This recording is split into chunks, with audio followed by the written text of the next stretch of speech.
Claire Pearsall, former Conservative Special Advisor. Very, very, very good morning to you. Good morning. Thank you once again for joining us. Look, we're going to talk about a bit Israel, Iran, and the F-bomb being dropped along with the bunker-busting bombs by Donald Trump. They don't know what they're effing doing, he said about them. We're going to talk to the former Deputy Mayor of Jerusalem, Israeli Foreign Ministry Special Envoy Fleur Hassan Nahum, a little bit later in the show. But this NATO summit, the focus is very much on how much is being spent, what's been going on in the Middle East. That has taken an awful lot of attention away from Ukraine. But we know that Zelensky was there. Yeah. He's certainly hoping, he said, to meet with Donald Trump. Donald Trump said, yeah, they may see each other. But I mean, we're now told that in the reports here that the UK must prepare now for a wartime scenario. Our promise to spend 5% of GDP on defence by 2035, although only 3.5% of that is actually on core spending, i.e. actual defence. Is that enough? Is that serious? Or is that, as many are saying, smoke and mirrors? Well, I think it is smoke and mirrors. And when you look at the strategic spending review that we had only a couple of weeks ago, it fell apart in the details stage. When you start looking at what it is they actually want to spend on proper stuff, this is the technical term for it, it's very little. And I think that we need as a nation to actually take this much more seriously than we have done, and the Conservatives are equally as culpable for this. We need to put more money into defence spending, we need to put more into personnel and how we keep them and make sure they're equipped fully. And we don't do it, and we should have done. And this is an abject lesson to everybody that you still need to have boots on the ground occasionally. Well, exactly. We're always preparing and kitting up for the last war we fought. No, maybe it's not going to be in a desert. Who knew? Yeah. I mean, but this is the thing. No one wants to spend money on tanks or jets we may never use. When we need to spend money on nurses, on teachers, on rebuilding roads and nuclear power stations. People want, I mean, especially politicians, they want to do stuff that's going to be showing up clearly in front of people in the next year, 2 years, 3 years. Oh, look, there's a general election coming up by 2029. Now, that's why we've had this abject failure across governments, and it's all governments, and it happened before Tony Blair and after Tony Blair and massively under Cameron and Osborne and others, that we just do not do any long-term investment and spending. I mean, and I do think we do need to separate investment and spending, day-to-day spending. That said, you still, I mean, you know, you can invest in building a new conservatory, guys, but you still have to have the money to do it. And it's still raised by the same way, which is either borrowing or taxes. And borrowing, by the way, is just taxes in the future. So we need to get to grips with, if we want something, you have to pay for it. This ties in massively with the conversation we're having about welfare. Keir Starmer's total inability would appear to have any control over his troops at home in the House of Commons, with over 120 Labour MPs, 130 MPs in total, basically signing the so-called reasoned amendment to basically block the government's plan for welfare reform, which is a drop in the ocean of the welfare bill. Like just £5 billion a year would be saved by 2030. I mean, they're not even going to, I mean, the welfare bill is going to still go up, and it's still going to be a load of people of working age who most of us would think are perfectly capable of working physically or mentally, being able to go on sickness benefits, disability benefits that we all pay for as our taxes go up. We don't have enough money for virtually anything that we're doing. In fact, virtually everything we're doing is on the never anyway. We need to kind of square the circle, and I wonder how much like defence spending and how much welfare spending and NHS spending, whatever it is, immigration spending, all of that. We need to have a more sensible national conversation about this, where we don't play along with the lunatic lies that all parties tell us that they're, you know, even reform. And I do like reform. I like a lot of their ideas. But when they say, oh, we're going to discharge non-DOMs 250k to stay here, and then they won't face extra tax. Rubbish. That's nonsense. And we'd actually lose a huge amount of money from it. Everyone's talking nonsense numbers, and they're not being honest with the electorate. And so the voters will vote for the party that says you can have everything you want, but we won't put your theirs, but won't put your taxes up. It is not possible to do any or all of these things without spending more money. Where is that money coming from? Well, that is the big question, and I think successive governments, you're right, will only ever plan for the 5 years they're going to be in Parliament, and that's what they look for. They're always working up to the next election, and anything that increases a tax burden to an individual, politicians shy away from. But we've got to the point where we can't afford the NHS system, the education system, the defence system, and all of the other things that we take for granted. So where's the money coming from? It's got to come from us. But of course, if you're going to increase people's taxes or monies that they see go out of their pocket, they want to see something physical in return. And also, crucially, if we're going to pay a load of taxes, we'd like things to work. We would. So people don't want to feel like, oh God, I'm going to have to send my kid to a private school. I mean, God, I didn't choose to send my kid to a private school. I just looked at the local private school. I mean, basically like, oh, let's have metal detectors entering. I mean, 2 of the local schools. Jihadi John went to one of them. Okay. It says everything. I mean, one of them, they got metal detectors. Kids were stabbed. I mean, I'm sorry. Sorry if I don't want to. I mean, sorry if I'd rather work harder and pay more of my own money to send my kid to a school where she won't get stabbed.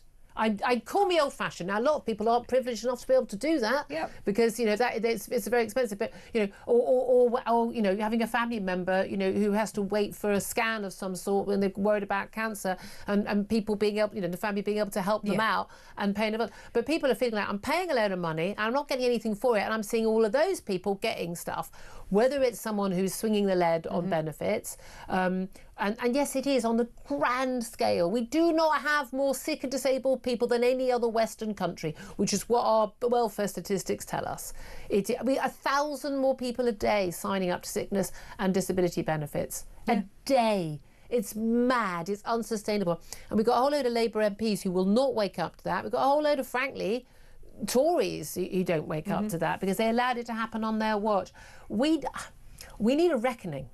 We need a full wake-up call, like, you know, we need to spend money on defence. We're going to have to free up that money. We are going to have to start paying more of our taxes towards the stuff that we really do need, which we may not need to use, but you only don't need to use it because you've got it. Yes. I mean, there's all these, you know, but I just think we've got such a muddled... People who run government the last 34 years are muddleheads, and they don't think things through. They don't spend money on the big stuff like building reservoirs and nuclear power stations and gas power stations and building up our military so we can deter attacks and be a serious, you know, have a serious say in the world. We don't do any of the sensible stuff, but we, again, spaff money up the wall on stuff that we shouldn't spaff money on the wall. We do, and I think people would understand it. And unfortunately, I think it's going to take a major event for people to understand the defence threat against us. And we've seen it before when we've had attacks in this country. As horrendous as they are, everybody comes together and everybody says, what can we do to support our armed forces personnel? What can we do as a nation? And everybody comes together, and that's fantastic. But it takes a really big event for that to happen. I think if people saw that their roads were fixed, their trains ran on time, they could get a bus when they wanted to, they might be could slightly afford better. To get a train. Yeah, they might be slightly more car. open about it. Yeah, I do. Well, it's very interesting. And you know, Scandinavian countries, they pay way higher taxes, but they don't complain about it because they've got very good public services. Yeah, they do. You can get your kid into a nursery. You can have a school that your child doesn't get stamped out. And the education's that's good. why people start getting resentful of things like the channel migrants, who, you know, the amount of money, the billions we're spending. I mean, it is billions and billions on housing people who have no right to be here, who will probably never be deported, who have who just no claim to be in this country, and who we're going to be stuck with. And by definition already illegal. They committed a crime in entering this country illegally. They paid people smugglers. God knows where they're from. As we're already seeing, the creeping up in the crime statistics, violent crimes, sex assaults from people who have arrived in this country from very different cultures, and particularly bad when it comes from illegal migrants. Certain countries we are seeing a massive spike in terms of the chances of them committing serious crimes. Again, wake-up call. Oh, but you're all bigoted and awful if you say it. But you know, but also the illegal working. So, front page of the Sun newspaper all this week about these small boat migrants, channel migrants. They're in asylum hotels. They've got their accommodation paid for by us. Not through choice, but by us. And in the car park at these asylum hotels, there are all the bikes with the Uber Eats boxes and the Deliveroo boxes, on the back of the bikes and the Deliveroo, whatever. And there they are, because they're all working. And the way they're able to do this is these big companies, they do lots of checks. They do lots of checks on someone getting a contract, and that person has to prove they can work. They've got their passport or their visa, and they sign those documents, lovely. And then they're allowed to subcontract out. And so they're paying for literally a bank account 40 different people could be on that same account effectively, riding around, taking those orders. They know it's happening. They allow it to happen. They're not making any checks. You have a legal duty as an employer to check that the person who's working for you is legally allowed to do so. God, when I first hired a nanny, I was political editor of a national newspaper, best candidate. Oh my God, she was off the scale, amazing. And I said, I'm going to need to see a copy of your passport to I could know that you're in the EU. And then she admitted that she wasn't from the country, from the EU, that she said she was. As it was, an Irish nanny. Hope that's okay with everybody. But I said, I can't employ you. You're illegal. You shouldn't be working. No one should be employing you here. You haven't got a right to work here. But these guys, they are making, we're told, serious money. But this is the crackdown the government has announced. The crackdown is only after the Sun put it on the front page, even though they must have known it was happening. B, it's they're going to arrest us delivery drivers. Oh, what are you going to do with them? What are you going to do with them? Do you think they'll go to court before they're going to be deported? And what's going to happen to them? And then they're going to seize their bikes. Do you think they bought their bikes? Do you think they bought their bikes, really? No. No, what they actually need to do is go after the employer, and there should be a severe penalty for the employer. 50 grand per employee. Oh, yeah. Easy. Minimum Easily. First time, doubles the second time. Otherwise, they lose their trading licence. Yep. But it's really simple. Except the same thing with the vapes. Remember, we've discussed so many times, like the vape. Oh, what do we do about the vapes? Well, they're selling them to underage kids. Well, they're not allowed to. Exactly. So every pub I ever worked in, the landlords would just do not serve them alcohol. Yeah. I'm going to lose my sodding licence. Exactly. They are absolutely... Now, I know, having had a teenager, I'm sure you having a teenager as well, there are apparently pubs that are remarkably relaxed. But anyway, show us some fake ID that we know is fake, but we'll all play along. We think we've covered ourselves. But this is really simple stuff. Yeah. They shouldn't allow anyone to subcontract their licence. If they're caught doing it, they need to be, they need to be checking they're not doing it. Also, if you're paying someone the equivalent of 40 different delivery riders money a month, I think you know what you're doing. You do, and I've obviously worked at the Home Office where we did enforcement raids on restaurants. It's like two a month, the whole country. On restaurants that were employing illegal workers. And we used to have a scheme where it wasn't very much. I think it was like a £2,000 fine or something like that, which was no deterrent. And what are the chances of getting caught? We upped it to 20,000 and then 50,000. And strangely, those levels of crime went down. It did, yeah. There were still some that were not paying attention. But for every crime, whether it's shoplifting, whether it's burglary, whether it's employing illegal workers, any deterrent is only there if people think there's a high chance that they are going to get caught. Exactly. That's why when you know there's a speed camera, you make sure you're at that right speed because you think you're going to get caught. Yes, because clearly you never speed at any other time, and why would anyone do that? Oh yes, I have to drive at 19 miles per hour on a major road near my home. With no one on it. Madness, absolute madness. At 3 a.m. Let's also talk about the climate change report. Yes. Climate Change Committee is an independent committee. It's people appointed the great and the good who have no more qualification, most of them, in climate science than I have. Yeah. And I have none. I have the same qualification in climate science that the Environment Secretary has, the Energy Secretary has, in charge of all this stuff. Wonderfully. I mean, it's just wonderful, this report, because it basically says, there are more people than ever with the electric vehicles and more people than ever getting these awful heat pumps. And, of course, it's gone up by a tiny amount. People are not buying these things because they're bloody awful and they're overpriced. And they don't want to use them. But what they have said to the government, the Climate Change Committee, is they need to lower electricity prices because it's too expensive for people to run an electric vehicle. Also, this point, it's got no resale value. And it's too expensive for people to run heat pumps. So they're getting a heat pump. It costs much more. But because electricity prices are higher than gas prices, it's a problem.